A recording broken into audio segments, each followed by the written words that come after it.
Okay, y'all, so I am back with another Married to Medicine review. I tried to do this video yesterday, but it recorded with no sound. So it's like a 42-minute video, y'all, with no sound. So that was so upsetting to your girl to have to be able to do that over. I had to work out today. I've been slacking on my workouts this week. Had to work out, had to go to Trader Joe's, had to just do all of the things. Had to be a parent, had to be a wife still. So here we are. The video was already late, so now it's even later. But oh well, it was just kind of too much to go through 2 episodes of this at a time, so I didn't want to wait. So here we are. And YouTube was acting crazy yesterday. Like, I was having to re-download the app, upload the app, delete the app, re-download the app. So I guess somewhere in there, this video got mixed up. So here we are. Post Pilates class, me redoing this video. Episode 6 of season 10, Wine Country.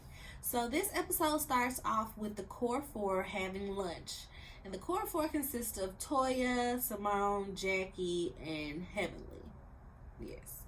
And initially, as they start having a conversation, Toya does not want Quad to come on the trip. But somehow, in the footage that, the in-between that we don't see, they convince her that Quad should be on this trip. But Toya says, yeah, and we will let her know that this will be her last trip. So I'm like, well, dang, already y'all was over it. That's why it really feels like this wasn't necessarily a decision that they made. This was a decision from production to say, okay, Quad only got so many episodes. We not filming the whole season with Quad. So, this might be the time to just go ahead, get her up out of here. That's what it's feeling like, because they're treating this situation as this is it for them and Quad. And it's still people in this group that mess with Quad. So it's still people in this group that could film with Quad. Heck, she done been with Phaedra for most of her scenes. We done seen Heavenly over there with them as well. So it's feeling like this was a call from the higher ups to tell them, yeah, the line in the sand, here it goes. So they agree that they gonna tell Phaedra to invite her, since Phaedra has been inviting her to everything else. Phaedra been bringing her as the plus one for everything else, so might as well be her plus one for this as well. Next, we see a cute little scene with Heavenly and Alora. So cute. Alora coming downstairs. She all wrapped up in this blanket like she cold. And she's like, yeah, I might go out later. Heavenly said, what you mean you might go out later? I said, Heavenly, I'm with you. What you mean you might go out later? Girl, you still a child. You still in my house. You need to ask. Can I go out later? No. She said, I need to get used to going out. I'm about to be, I'm 17. I'm about to be in college. I need to get used to going out. Girl, whatever. Heavenly tells her that she needs to take her on some college tours to Clark, to Spelman, to Georgia State, because she wants her to stay there in Georgia to go to school like her sons did. And plus, she's got the beauty supply store that she wants Alora to continue to run. Alora's just like, well, since we on the subject, and takes off the blanket and got on a daggone FAMU sweatshirt. Heavenly said, what you doing with my sweatshirt on? Why you repping my school? She said, you should be asking me why am I repping our school. So that was cute. We see that, she got accepted to FAMU. She's going to be a biology major, and she is ready to go, y'all. Heavenly said, you trying to be me, my school, my major. I should have named you Heavenly. She said, I'm Alora. And that made me think of my child, y'all. Because she's 2, and she does that to me. I be like, little girl, get over here and do XYZ. She be like, I'm Lena. I be like, girl, you are what I say you are. Get over here and do this. I'm Lena.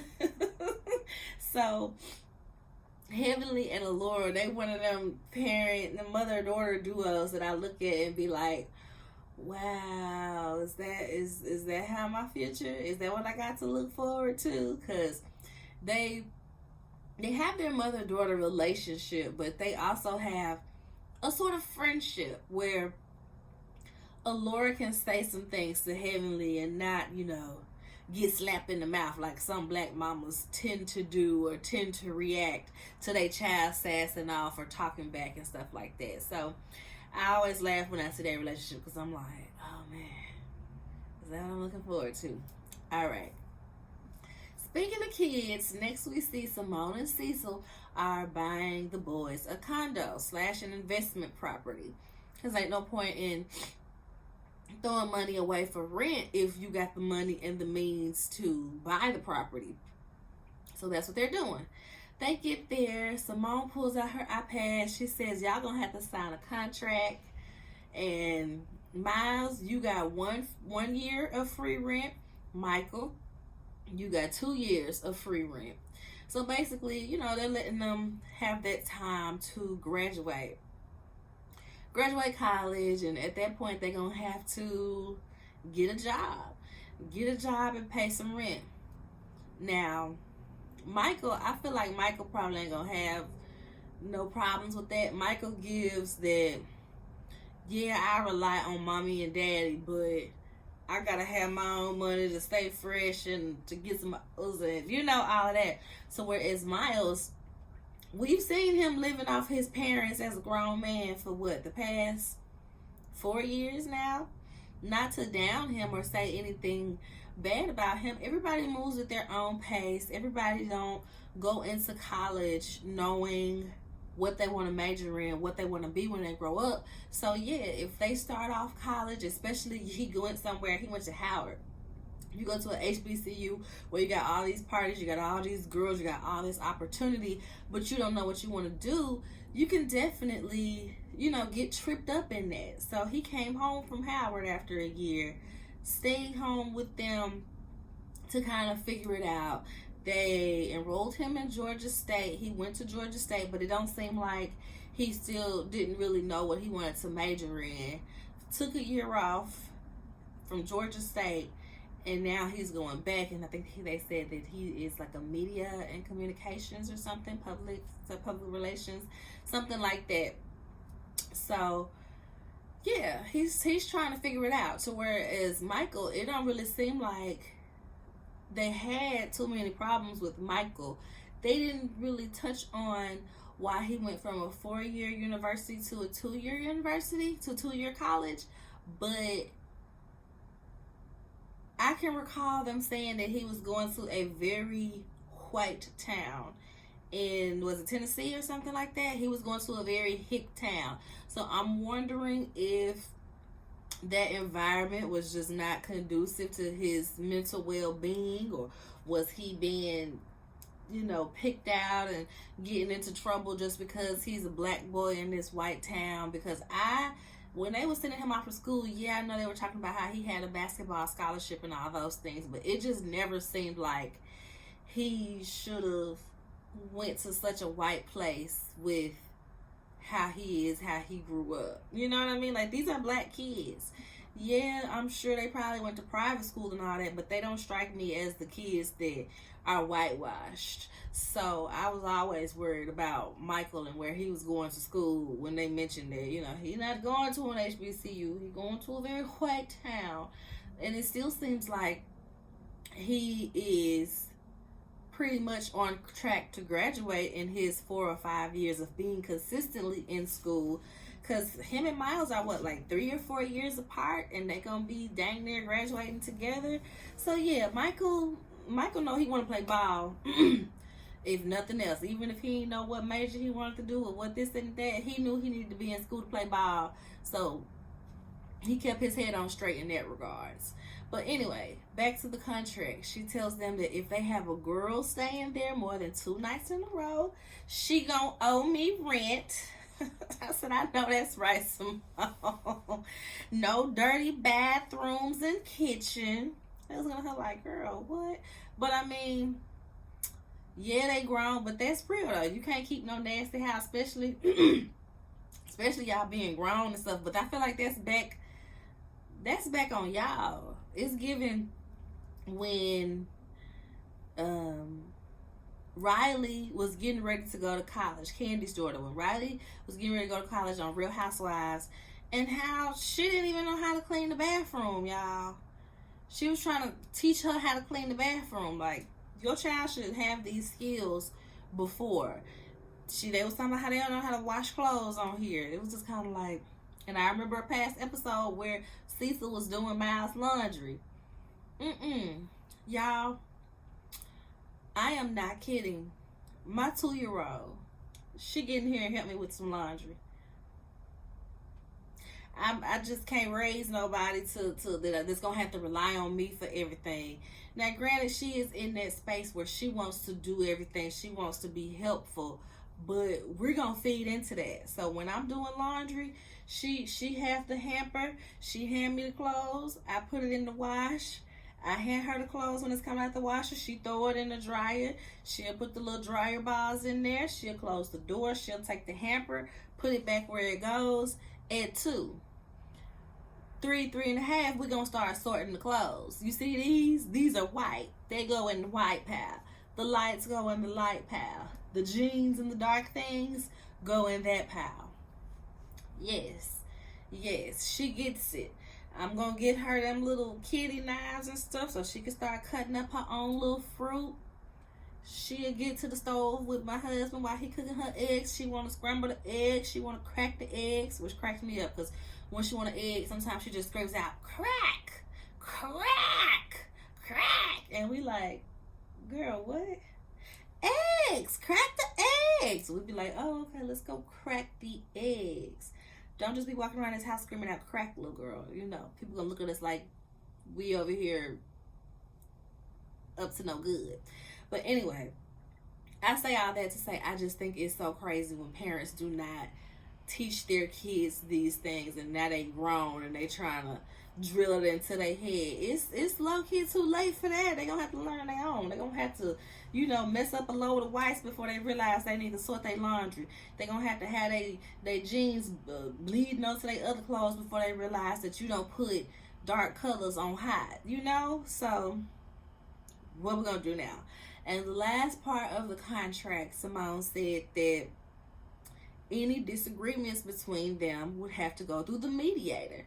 And that mediator is your father. And Cecil gonna say something. Cecil gonna say, well, I didn't sign up for that. I ain't signed up for that. And I'm like, you can tell in this moment that Cecil and the boys, they just very much like to be contrarian to Simone. They just like to go against whatever she says, whether it makes sense or it doesn't. They be over there gaslighting my girl. Because Cecil, you probably do that now. You probably work out any type of communications with the boys through themselves, with them through Simone. So you acting like you don't want to be the mediator. Leave her alone. You know how this is gonna go. You're gonna be mediating anything that go on in this apartment. Okay? Get on over it. He still want them boys to live with them and just be spoiled and be all up under them. And I'm just like, sir, no. Simone said no. Simone said she want to walk around naked. She want to retire. She can't do that if they sit in her pockets. Which reminds me of how weird it was when she said that. She was like, I want to walk around naked, da-da-da. And Miles gonna tell her, oh, it's been more than 10 years. The warranty done expired on that. Sir, what? It just shows you that Cecil probably talks to Simone kind of crazy. Not to say that it's like yelling or cursing at her. But Cecil, I got a Morehouse man myself in the house. I know how they get.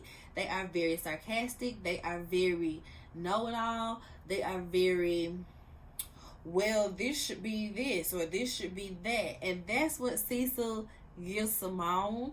And it trickles down to the kids, and they feel the need to make these sarcastic or these, off-brand jokes with her. And I just be sitting there like, I don't like it. So next we see Toya getting ready for the trip, y'all. She's packing. Eugene brings her a glass of wine. He got a glass of wine too. He said, you know, you need yours decanted so you see all the little bubbles in hers, to where his just was poured out the bottle. He don't need all that. And Eugene is just not a fan of Quiet going on this trip.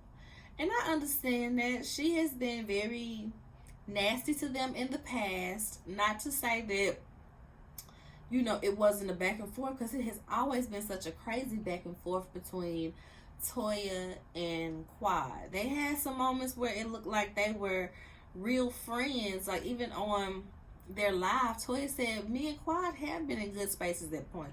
It's been times when she done came over here and read my children, you know, nighttime stories until they fell asleep. And like, yeah, like, it's been times where they had a true friendship, but they've been so back and forth since the day they came on our screen, which makes sense. It makes sense because you gotta remember, the first season, Mariah got into a fight with Toya. Remember, Mariah and Quad was best friends. So somebody talking mess about your best friend and her child and spreading their business and gets a fighting with them, you're gonna be side-eyeing a little bit. You're gonna be like, yeah, let me keep an eye on her. Yeah, I don't fool with her like that. I deal with her a little bit, but not like that. So I get how it started, but it was so much back and forth, y'all. It was just so much between them that I truly can't keep up. I might go and watch a few episodes from each season again, just to kind of refresh my memory on the Toya and Quad saga. And I think a lot of it has to be how closed off Quad is to the group. These ladies, for the most part, are very open about when they're going through things and what they're going through. And even if they aren't very open, they're still a little bit open. So whereas Quad was just like, nope, we're not talking about it. I can recall when they had that little slumber party, and Toya was like, I just want to ask one question. And Quad went to yelling and screaming, I said we're not going to do no questions. And they was just screaming and arguing. And, you know, they kind of resolved it. And Toya was like, I just wanted to ask if you wanted us to stop talking to him or not. If you want us to stop being friends with him or not. And, you know, Quad kind of laughed and ended up apologizing. And they hugged. And it was a cute moment, but it showed in that moment how quick Quad is to snap at them and not to open up. So it's like, we don't know what to feel for you if we don't know what's going on, which I'll get to that a little bit later. So next we see everybody going to the airport. They get on the Sprinter once they land in San Francisco, and I can't even remember how the conversation started. I guess they were talking about Sweet Tea. Yeah, they were talking about Sweet Tea. This is her first time going to California. Oh, we're doing so many firsts with you. It was just at your wedding. Now the first time you go to California, you're gonna remember us forever. And Heavenly said something along the lines of like, yeah, I wanted to celebrate with you. I didn't know what was going on. All I knew was you took me off the list. Tisha said, well, yeah, because you was talking mess about my husband and about my marriage, saying that he gonna give me worms. And that made me laugh, because where did that saying come from? Because I said it before too, like, ugh, can't be sleeping with no old man, you gonna get worms, girl, you better stop. Like, where did that saying come from? But the fact that Heavenly really said that to that girl cracked me up. And she told Dr. G that Tisha said, yeah, she his dentist. He needs to know the stuff that he's saying, that she is saying about him. So they end up, she was like, well, you know, we cool, but I just ain't gonna confide in you no more. Simone, no more or no more? No more. You heard what she said, Simone. Okay. So they get to Napa, and they're in the suite. They get greeted with, you know, glasses of wine, champagne, nice charcuterie board once they get in the suite. Nice little suite. This suite is going to be for Toya and Simone. So only half of the girls are here at this point. This suite is going to be for Toya and Simone. She's got another suite for Jackie and Heavenly. And everybody else got single rooms, because ain't nobody else like tight like that to be sharing a space. Everybody except Quad, that is, she forgot to get Quiet a room because she didn't think that she was coming. So they kind of have their little moment, and they ask about. She goes around and is asking everybody. First, she asks Heavenly, Heavenly, that's your girl. Can she stay in your room? Heavenly said, I can already tell you. Jackie gonna say, hell no. Jackie gonna say, no. She texts Jackie. Jackie said, no. They asked Phaedra. Phaedra was like, no, no, she can't stay in my room. And Dr. Alicia, since she's the true newbie, you know, Phaedra's a newbie, but she's still an OG to Bravo. So they asked Alicia, the newbie, and Alicia's like, I'm fine with that. I said Alicia's just trying to, you know, play it cool. You know, she know how this goes. She knows how the pecking order is.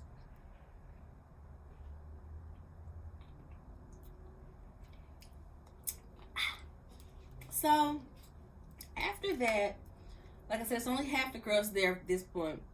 So Tisha, Toya, Simone, Heavenly, and Alicia.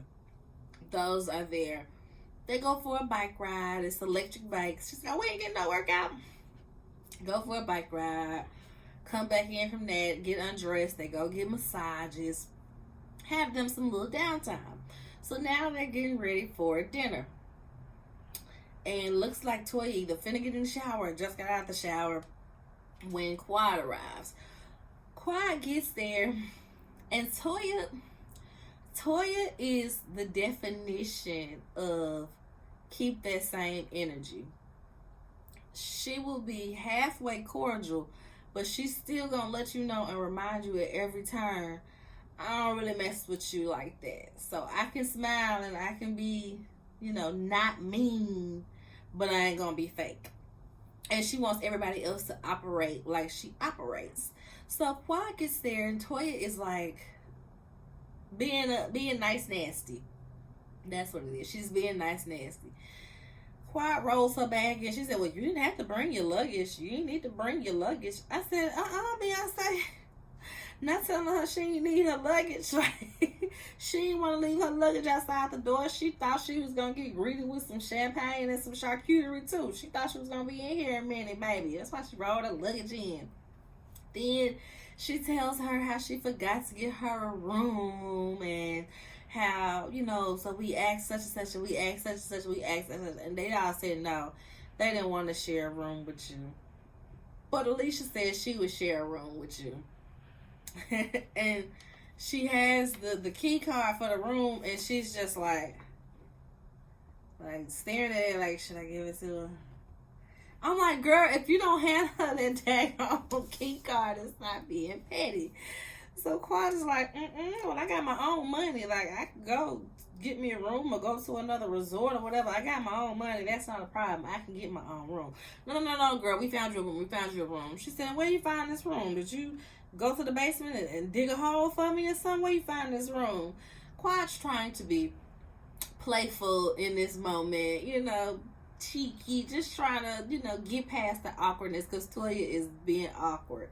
And she's like, you ain't gonna do me like that, is you? Simone is like, now, Quiet, do you really think that she would do you bad? Simone, sit down. Go somewhere. Go somewhere, Simone, because you being annoying. So, next, what happens next? So next, Quiet leaves on out. Where my room at, girl? It's stuff outside the door. It's pictures outside the door to tell you where you need to go. That's what Toya tells her. Quiet leaves out, and Toya is mad at Simone because Simone didn't attack Quiet at hello. And I'm just sitting here like, one, like I said, Simone don't operate like that. Simone is not that girl. Simone likes to give the elitist type of read to where Toya would just be good old nice nasty, or just gonna yell at you and cuss at you. It ain't no in between with her. And my thing is, Simone, my girl, that's my spelling sister, love her down. But we've seen Simone be the flip-flopper many seasons on this show. I can recall, what was it, season 2, when they went on the cabin trip, and they agreed on the cabin trip that they was not going to go to any more of Mariah's events, and they wasn't going to invite her to their events when they were first trying to ice out Mariah.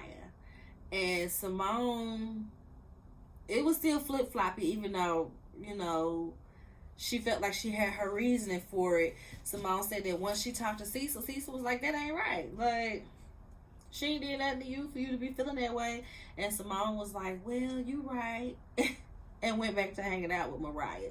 So we know that Simone, you know, it's seeming like she want to be sure about her steps these days. So she ain't going to be too quick to go in on somebody like they have, like she has in the past. Simone tells her, I'm going to get it all out at dinner. I can still be cordial.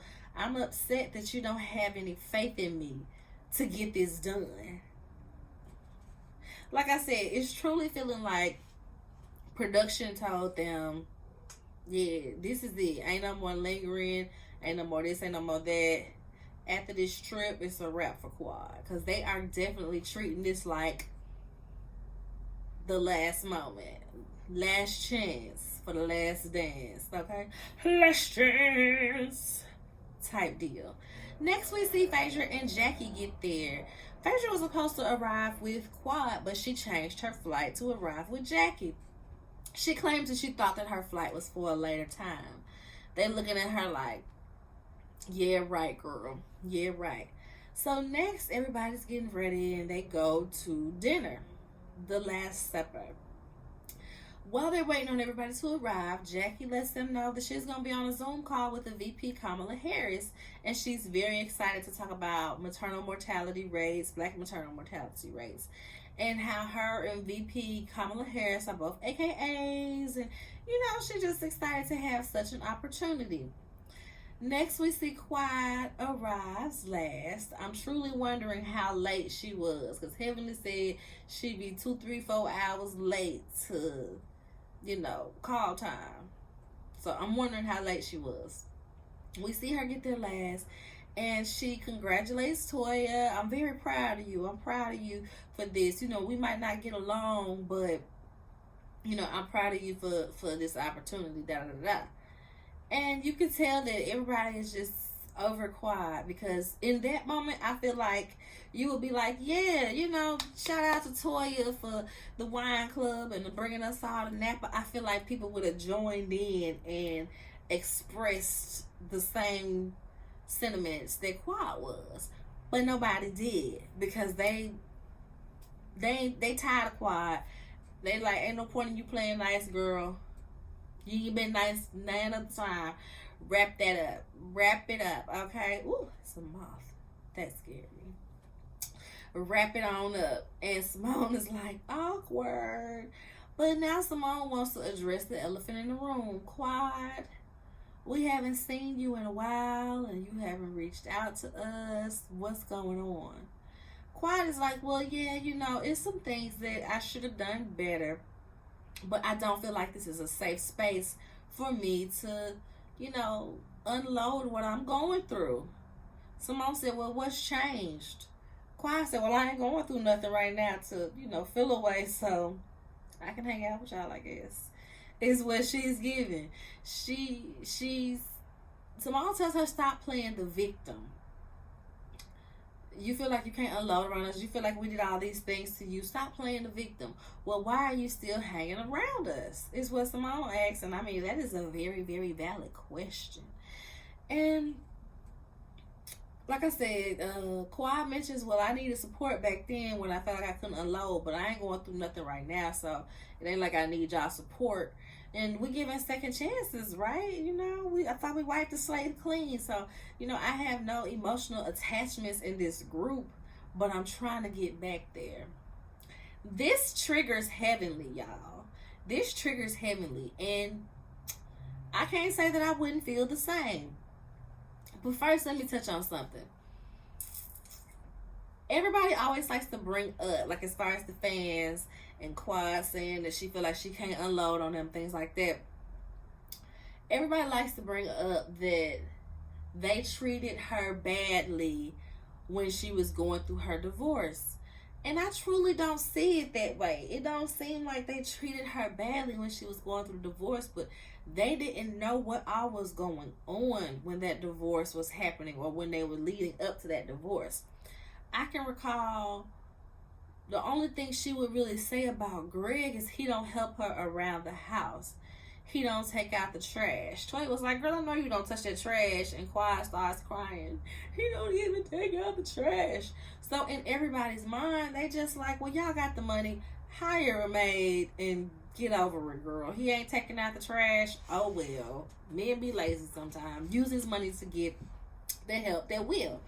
That was the only thing she would say about her marriage. So, yeah, in that regards, I don't know how to support you if all I'm thinking is he ain't taking out the trash.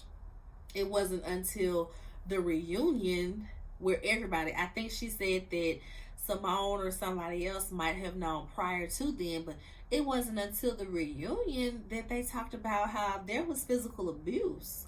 You slammed me to the ground. You pulled a knife out on me. You took the battery out of my car. Like, we didn't know until the reunion what was going on.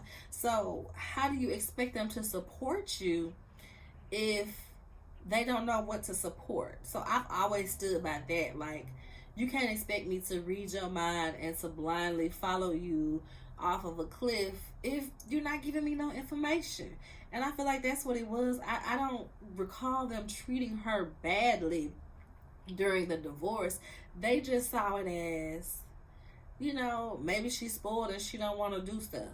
Now, I will say I didn't like how they kept kind of trying to pressure her to have a baby because he wanted the baby. And she kept saying, yeah, I'm going to give you a baby. I'm going to give you a baby, but not now. I'm going to do it, but not now. We can have a kid, but not now. So they were a bit, you know, on her about that because they knew Greg wanted kids. But I don't necessarily think they treated her all that bad during the divorce. It's just she didn't let them in, so they didn't know what to support. So back to Heavenly being offended by Quiet saying she has no emotional attachments to this group. I feel like I see both sides, but I don't at the same time, because even if Heavenly has done you wrong, which I feel like she has, the fact that Heavenly laugh about people saying that Quiet sleep with married men and even go as far as to repeat that on her channel, I don't like that. I usually can roll with the punches with Heavenly being silly and making little remarks or commenting on what's happening on the show. But for her to keep repeating that she sleep with married men, that Quiet sleep with married men, she might be sleeping with your man. I didn't think that was cool. But Quiet, you keep forgiving her. You forgave her and you still feel like y'all sisters. So for you to call her a sister last week and then say you have no emotional attachments this week, Heavenly didn't know what to do with that.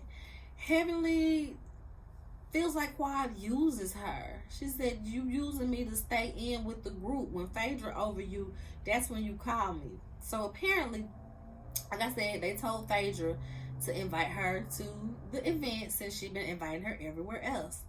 But Phaedra says she's not inviting her. She don't want to get yelled at. She don't want to be in a bad space with Toya. Over Quiet. So she didn't want to. And it seems like Phaedra told Quiet this, and then Phaedra called Heavenly. Why am I doing the Gail Kelly Cans? Are you an older man that likes younger women? I'm an older man that likes all the women. I find myself doing the hands sometimes. But it seems like Phaedra called Quiet to let her know. Then Phaedra called Heavenly to let her know what she said to Quiet. And right after she got off the phone with her, Heavenly said that's when Quiet called her for the first time basically all year, is when she basically needed an invite to go on this trip. So Heavenly is feeling used. And in this, Heavenly is finna blow the fan off of everything. She's taking the lid off of everything. Even Jackie said that you be using me. Even Jackie asked me why this and that and the third. And you talking about you friends with Phaedra. You be talking about her too. Didn't you say she dated Dr. G? So they bring back up that situation. Quad said, well, yes, that's what he told me. He said that they were dating and she asked for $4,000 a month, and that's when they stopped dating. Phaedra said, Sweet Tea, did he tell you that? She said, no, he just told me y'all went on one date and that was it. Y'all just was friends after that. And Phaedra was like, exactly. In the confessional talking about, my purses are $10,000. My bags are $10,000. What am I going to do it for? Girl, back when you was dating Dr. G, your bags wasn't no $10,000, so stop it. We saw how you looked when you first came on Real Housewives. Not that there was anything wrong with your look, but you wasn't that girl in every latest designer bag and everything. Like, you wasn't that girl, so cut it. But it seems like everybody is tired of Quad not taking accountability, and they done messing with her. And I can't say that I blame them. I don't like that it had to be this type of scene, but we all know this is how it goes. We have to have group scenes, and it don't seem like it's been that many group scenes this season with everybody there. So it had to happen at some point, and people get ambushed. They ambushed heavily. What was it, last season or the season before that, about her YouTube? These things happen. Some people take it in stride, laugh at it heavily, and they cackle. Heavily cackles about it, but she will take accountability and say she gonna try to do better. So whereas Quad has to do the emotional bit, and not necessarily, I don't like to say people play the victim, but Quad likes to be a bit, she's sensitive. She's a bit sensitive, and she's a little spoiled. She was the youngest in the group for quite some time, and it showed. So Quad doesn't necessarily take accountability, and it's crazy to me how she feels like she can say she wants to wipe the slate clean and everybody else is supposed to follow. She said, well, everybody was fine at the resurrection, but now, everybody got a problem. And my thing is, like, Simone is very sensitive. I feel like Simone is just as sensitive as Quad. So when Quad treated them away all them years ago when she was on Sister Circle, and she was like, and y'all restored my hope when I thought that sisterhood wasn't real, and y'all showed me what real sisterhood is about. Simone was over it at that. This little girl thinks she is better than you, me. This snubbed us. She snubbed us. Simone was very bad about that, and I don't think Simone has ever gotten over that. And I can't blame her for that. If somebody constantly shows you who they are and shows you that you are not a priority to them, why would you keep making them a priority? I feel like that's the space that Simone is coming from, and I can't blame her for that. And with Toya, her and Quad have been back and forth for years. I can still recall when Toya, I don't necessarily know, I don't want to jump out and say Toya was trying to get Quad off the show per se, but I can remember she didn't want Quad coming on the trips. What she needs to be on the trips for? With our husbands being a single woman. She a single woman. What she need to be around our husbands for? As if anything is going to happen between Quad and y'all's husbands. It was annoying, and it felt like she was trying to get her off the trips to get her off the show. So when Quad started taking the low blows that she did as far as last season, saying that Toya had something to do with Anela's house getting robbed, repeating the rumors that Toya was cheating on her husband with somebody in the neighborhood. For me, that's some unforgivable stuff. That's some unforgivable stuff to me. So I don't necessarily blame Toya for having to smoke for Quad and hello, goodbye, walk by, drive by. I don't necessarily blame her, because if somebody had said those things to and about me, whether it was just repeated or not, Quad doubled down on it. Quad, as the kids say these days, stood on business to say that Toya did these things or were involved in these things. So I don't like Toya's approach when it comes to Quad, but I can't blame her for feeling away about Quad. But you can tell that Quad lives in Toya's head rent free while being on this show. And like I said, all the girls are just annoyed that Quad only comes around when it's time for filming. Heavenly even said on her live with Carlos King that when they ask Quad, which they don't show, production don't show it, when they ask Quad, why you come, why you here, why you still hanging out with us for my check, to get my check. So yeah, in that regards, I would be annoyed too, because you won't even do enough for real. Like, Quad is, one of the fun girls. She's one of the younger girls. She's more lively than a lot of them. So she brings that personality for sure. But you're not married to medicine. You don't really give us, storylines like people want in a reality show. So why are you here? The last few seasons, Quad ain't been giving all that much. And Quad been having some short seasons. So this one, it don't surprise me at all that this will be another short season for her. Because I can recall when she moved out of, Dr. G's house after the divorce and she was living in a townhouse, she didn't come on to what, like episode 4 or 5 or something like that. So it's not like this the first time that Quad is getting a short season.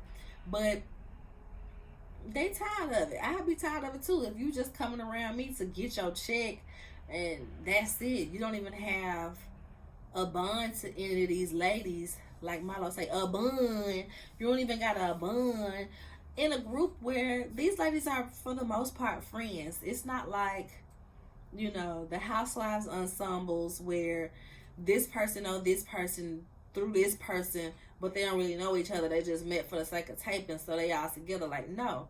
These ladies legit know each other, legit hang out, legit talk to each other. So it's a little different. So I get them not being okay with all of Quad's antics.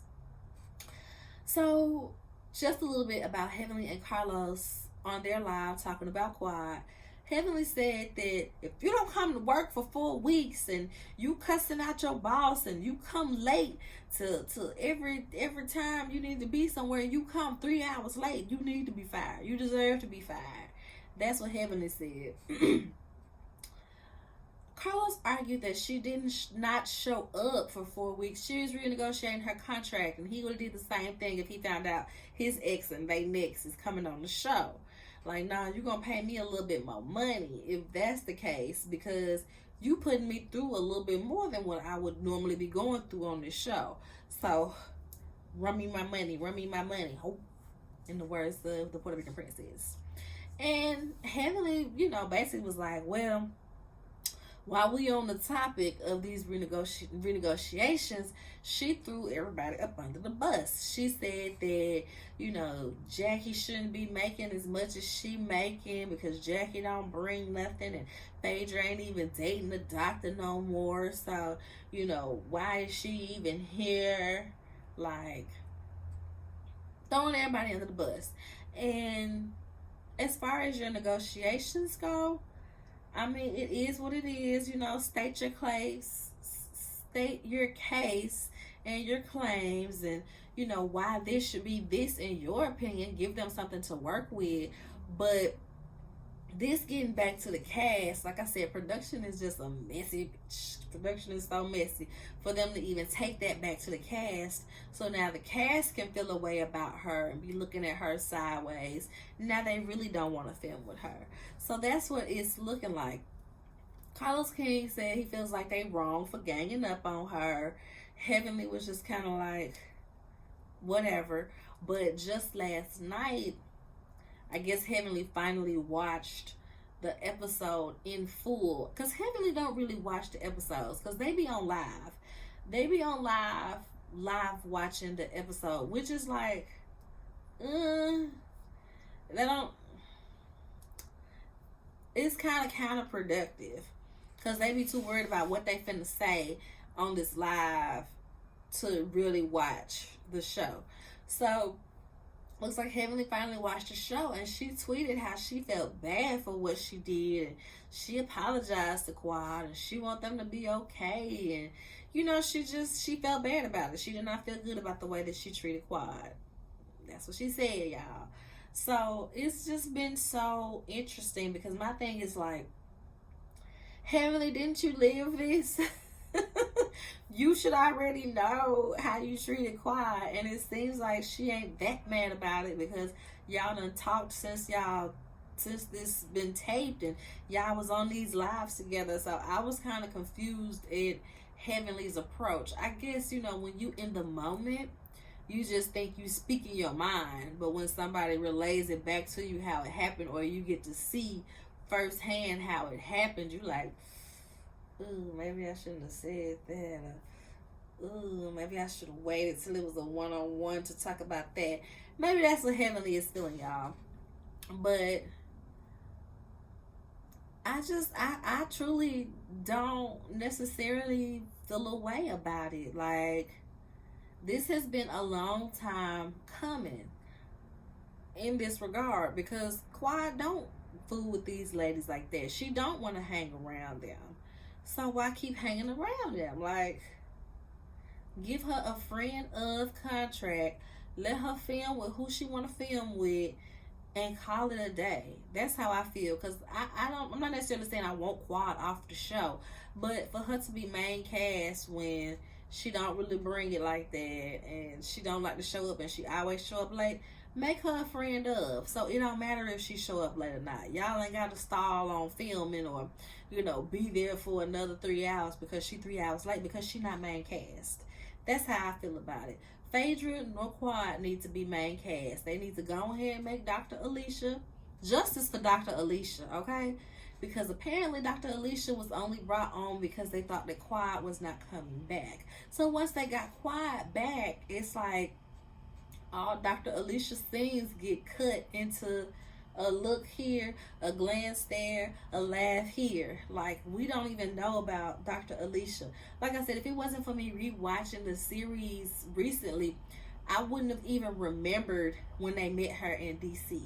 So the fact that they haven't even shown the flashback to be like, this is when they met Dr. Alicia, like they do the flashback for everything else, is such a missed opportunity, and it's so lame to me because y'all so focused on Quad and her ex-husband having a new wife on this show. Y'all can't even, you know, introduce Dr. Alicia correctly. So justice for Dr. Alicia, y'all. And that is all for this review today. As y'all can see, it is dark outside. It is getting dark outside. It was a little bit more light when I started. Them lights that came down right now, y'all. So make sure y'all like/thumbs up the video.